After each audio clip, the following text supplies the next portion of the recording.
So this is Danny Kim at Impact Economy 2015. We just had a couple of breakout sessions, and so what we're going to do is we're going to go over some of the topics that were discussed by some of the people who were in the discussion. First, starting with Marty Frost. So tell us what the topic of the discussion was and what we discussed in the discussion. Thanks, Danny. Excuse me. The purpose that we had for the discussion that we held was really to look at some of the models, some of the things we had talked about this morning. Specifically, it was the stuff that Jeff was talking about with the wealth stewardship model, and also with Stephanie around the whole idea of the mutual aid network. Thank you. And the idea, my goal for it was to see where we could integrate those into the co-op, or how we could best structure the co-op, the I3 co-op, in order to integrate those values and those models.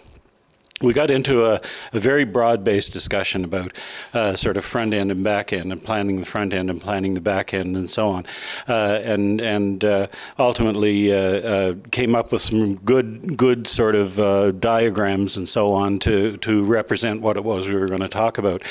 The thing about we kind of settled ultimately on certainly the applications that we had settled for were more sort of front end things as we define them. And it's ways that the co-op can structure itself, and the ways that the co-op can design its services and deliver the services and so on, and exactly what those services would be. There are a whole bunch of players in this arena that we're talking about the co-op going into, and we recognized one of the good recognitions was that really when you look at it, if you look at it from a conventional business co-op model, the market is the project communities. That's whose needs we need to be serving, and that's where we need to get a lot of intelligence into the co-op and where that will go. From that, the co-op will play a sort of something of a central role in coordinating the activities of the tech folks, the people who are the systems developers and everybody that will be feeding into the co-op, feeding stuff into the co-op, the investors that will be investing in the co-op capital so that it can onwardly invest in projects. Oh, and I should say the tech people in providing supports too. Like part of what we're looking at is the co-op being able to provide physical supports as well as money into the project community. So you've got the investors, you've got the possibly philanthropic contributors to the financial side of what the co-op will be doing. Essentially, there are a whole bunch of pods of activity that will be going on around what the co-op is hoping to do.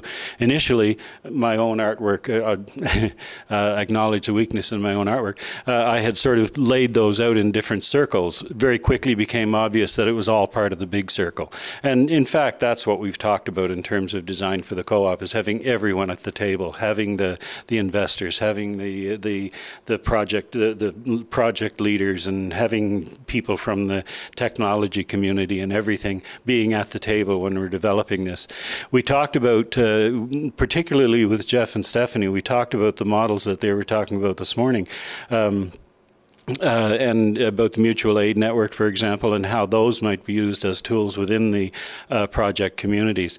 With Jeff, we looked at how the integration of all of those different parties could come together in the execution of the goals that the co-op has for itself. And I think came out, again, changed all the diagrams. Are they still legible? Well, I'll leave that up to Warren. But I think it was a very positive discussion. From my point of view, as a co-op developer, I found it very useful, and I think it'll be good stuff to take forward in the planning for the co-op. Thank you, Marty. So after this, we're going to actually have a chat with Art Brock, or we're going to cut it for now, so I'll see you later.